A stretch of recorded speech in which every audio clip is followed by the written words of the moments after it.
Došao je i taj dan, 18.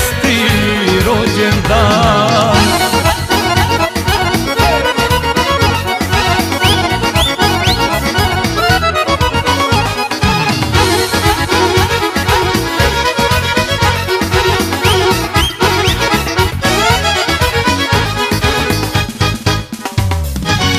Skupilo se društvo tvoje, svako s tobom da nazdravi, da ulepša veče ovo, ovaj dan se jednom slavi.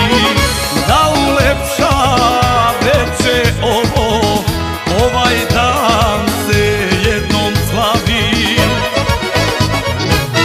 Dragi kume, sad nazdravi, punoletstvo dok se slavi. U naručju tvom je bilo ovo naše čedo milo. Dobro došli dragi gosti, zapevajmo od radosti. Došao